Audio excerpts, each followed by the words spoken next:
తాడేపల్లిగూడెంలో కోతబొమ్మ సెంటర్లో ప్రగతి college Shanta Rao YouTube reels మరి painting అన్నలు అందరూ మరి లైక్ చేయండి, సబ్స్క్రైబ్ చేయండి, కామెంట్ చేయండి.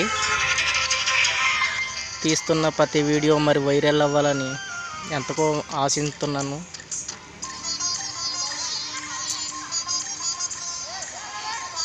ప్రగతి కాలేజ్.